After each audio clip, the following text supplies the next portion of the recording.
这是一部已婚人士看了想恢复单身，情侣看了想分手的电影。故事中的夫妻正深陷婚姻的7年之痒，他们被困在无形的牢笼中，不忍却又不知如何挣脱。于是他们登上了游轮，期盼这趟旅程能扭转糟糕透顶的局面。这天下午，一个陌生女人因晕船而呕吐连连，善良的夫妻俩伸出援手，合力将她扶到甲板休息。夜幕降临，丈夫奈杰尔要妻子菲奥娜跟自己一同去酒吧解闷，说不定借着酒精多聊几句就能将心中的疙瘩解开。然而菲奥娜却困倦至极，只想回房睡觉。两人互不相让，最终他们只能分头行事。菲奥娜回房就寝，奈杰尔则独自前往酒吧买醉。但他怎么也不会想到，自己竟会在酒吧有意外的邂逅。舞台上，一个超级性感的女人正尽情跳着热辣的舞蹈，那身姿足以让全场沸腾。奈杰尔定睛一看，这竟是下午他们帮助过的晕船女子。此时的她光芒四射，艳惊四座，全然没了下午的狼狈模样。奈杰尔目不转睛地盯着女人的一举一动，生怕错过对方抛来的媚眼。就在这时，女人径直走向奈杰尔，坐在了他的身边。而平日自称君子的奈杰尔，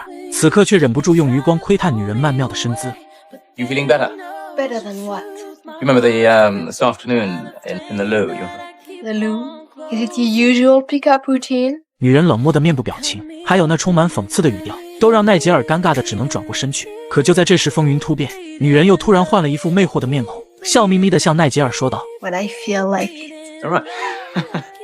这女人情绪与态度的瞬间转换，让奈杰尔在这冰火两重天中迷失了方向。他紧张到不知所措，嘴里语无伦次地吐出一些不好笑且不着边际的笑话，而女人则毫不留情地对奈杰尔露出一副嫌弃至极的表情。这无疑直接伤到了一个男人的自尊，但女人却毫不在乎。接着女人抛下几句挖苦的话语，便头也不回地离开了酒吧。郁闷的奈杰尔凝望着漆黑一片的大海，他彻底陷入了对女人的着迷与好奇之中。就在这时，一个坐在轮椅上的男人打破了这份宁静。轮椅上的男人竟准确无误地喊出了奈杰尔的名字，他特意警告奈杰尔要小心提防刚才那个女人。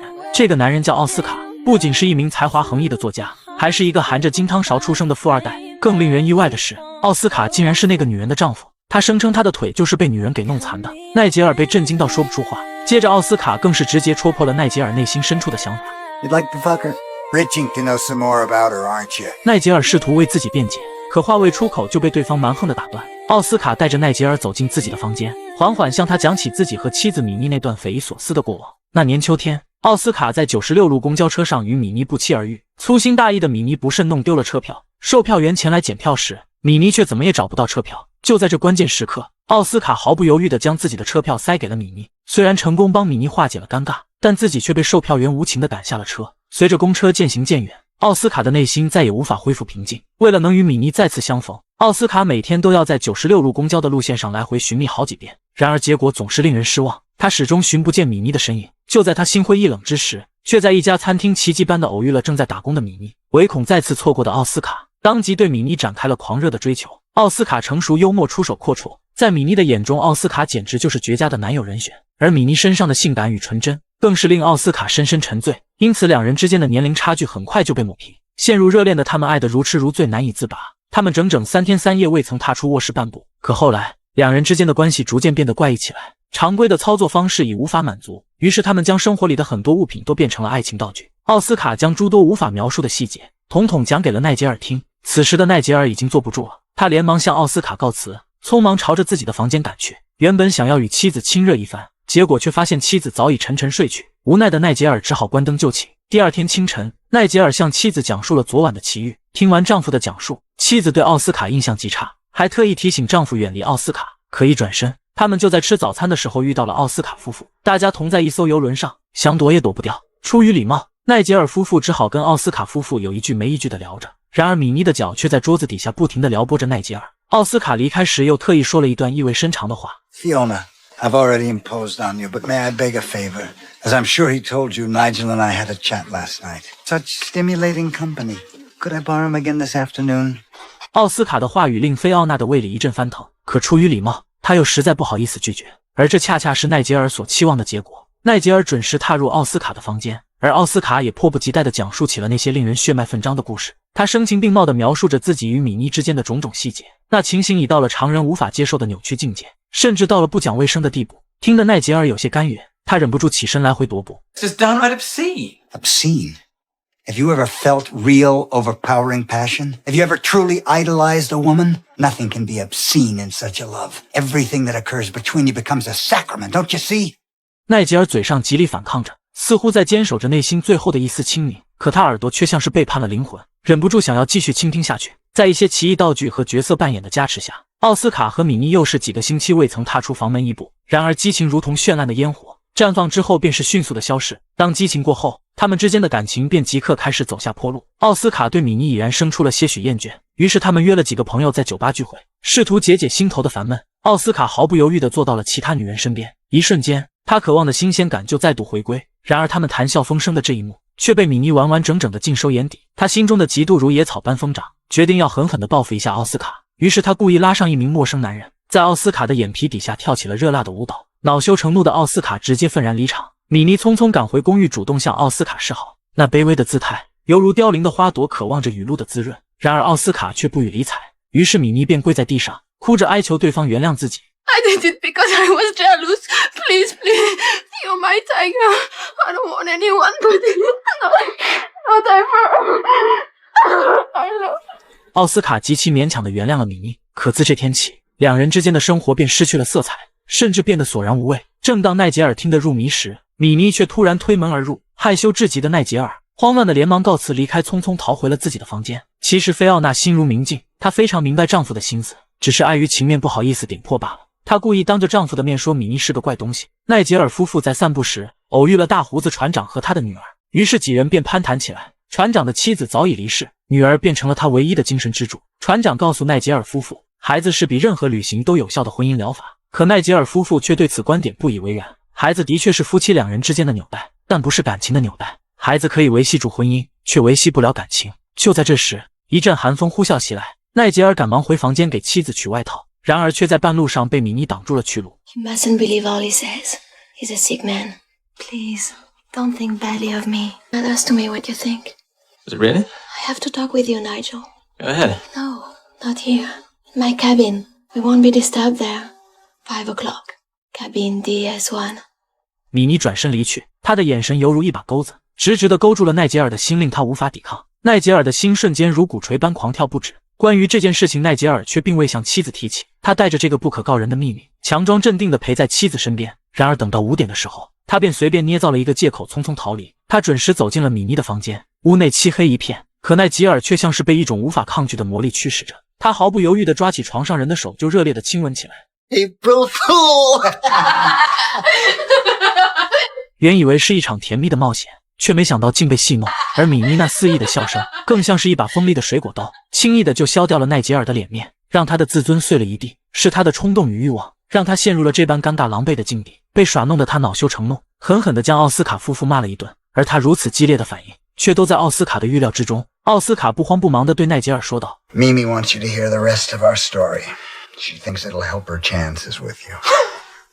奥斯卡坦言，身残的自己已然无法满足米妮的欲望，于是他决意找一个能够代替自己的男人来抚慰米妮。在他眼中，奈杰尔是个相当不错的人选。他宣称，只要奈杰尔愿意听完他与米妮的故事，米妮的全部都能归奈杰尔所有。听了奥斯卡的话，奈杰尔嘴上狠狠地咒骂着奥斯卡下流，他试图维护自己那所剩无几的尊严，然而身体却诚实地留了下来，继续倾听奥斯卡讲述那段荒诞不经的故事。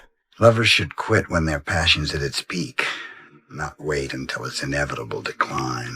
自从奥斯卡对米妮心生厌倦之后，两人之间便再无亲密的举动，他们的爱情在毫无涟漪的生活中渐渐迷失，曾经的美好都被平淡的日子消磨殆尽，只剩下无尽的痛苦与挣扎。奥斯卡吐槽米妮的穿着打扮已然成了每日的家常便饭，总之奥斯卡怎么看米妮都觉得不顺眼，甚至还时不时对米妮骂出一些不堪入耳的脏话。米妮可不是任人揉捏的软柿子，她故意在朋友面前让奥斯卡出糗，弄得对方颜面扫地，尴尬的下不来台。这件事情导致两人大吵了一架，生气的米妮开始收拾行李，佯装出一副要离开的样子，那决绝的模样像是要跟这段感情彻底决裂。然而奥斯卡却像是一块冰冷的石头，他丝毫没有半点要挽留米妮的意思。无奈的米妮只好再次跪在奥斯卡的面前，她哭着哀求道， Love you, I love you so much. Please don't make me go.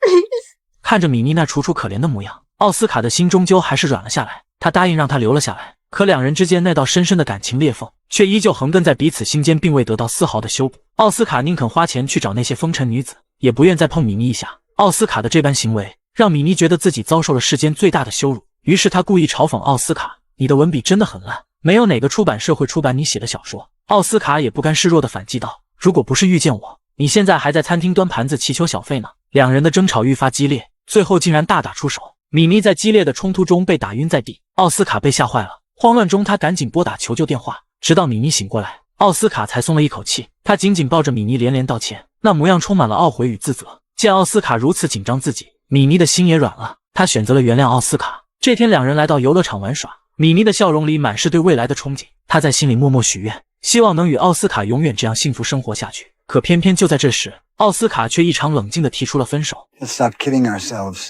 Look, it was sweet while it lasted. It's going sour, isn't it? Let's quit while we still have a few shreds of dignity left. But I love you, and I want you. I want to marry you.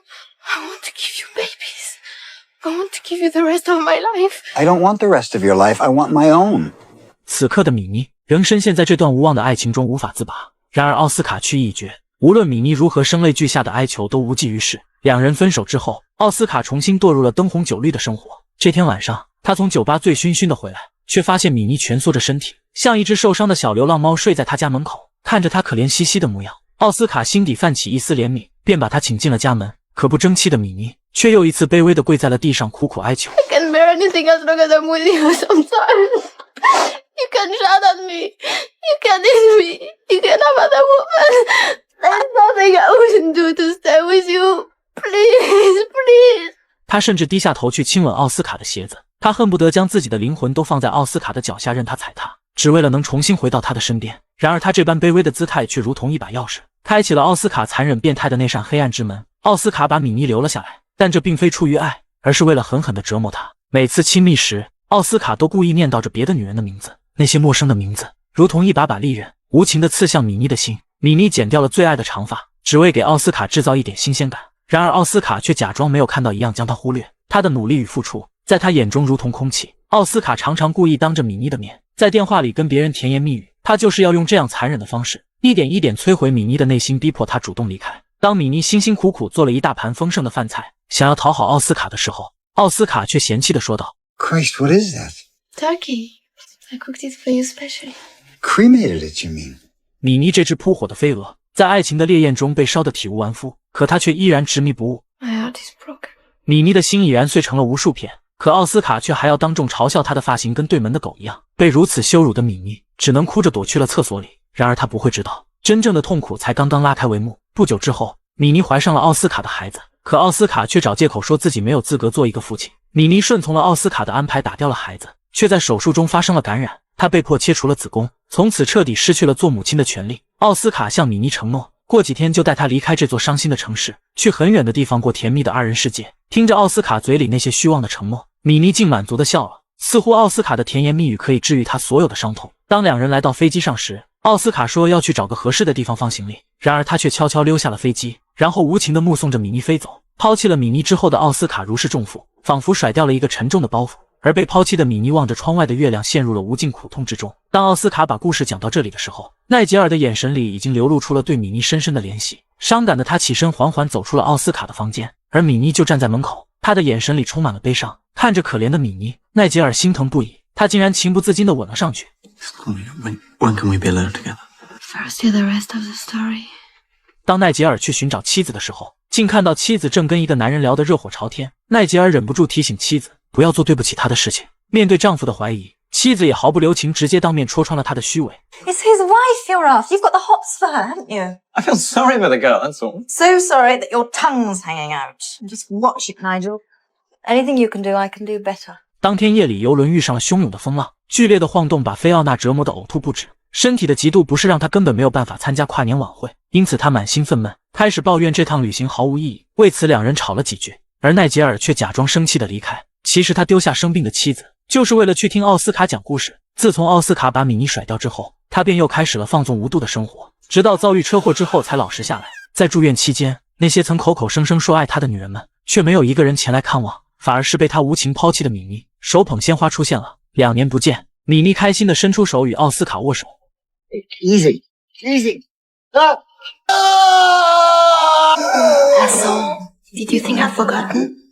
他本就身负严重的伤，这一摔犹如致命的一击，差点就让他命丧黄泉。虽经过艰难的抢救，勉强捡回了一条命，可他的下半身却彻底瘫痪了，从此失去了自由行动的能力。米妮表面上看似主动承担起了照顾奥斯卡的重任，可实际上他心怀恶意，为的就是留在奥斯卡身边狠狠折磨他。给奥斯卡注射药物时，他总是逮着一个地方扎，针头重复使用，掉到地上也从不消毒，全然不顾奥斯卡可能遭受的感染风险。他彻夜在外面玩通宵，将奥斯卡一个人丢在家中，任其大小便失禁，而后又用凉水给他洗澡，甚至还当着奥斯卡的面和别的男人发生关系。这无疑是对奥斯卡尊严的无情践踏。当奥斯卡被折磨到绝望的时候，米妮又故意送给他一把手枪，其意图再明显不过，就是让他自行了断。然而令人感到意外的是，两人竟然在不久后举行了婚礼，结为了正式夫妻。这也就意味着米妮心里的恨已经发泄完了，她又要重新爱奥斯卡了。虽然奥斯卡与米妮的故事讲完了，但他却对着奈吉尔说了一段意味深长的话。 Though the relationship had come full circle,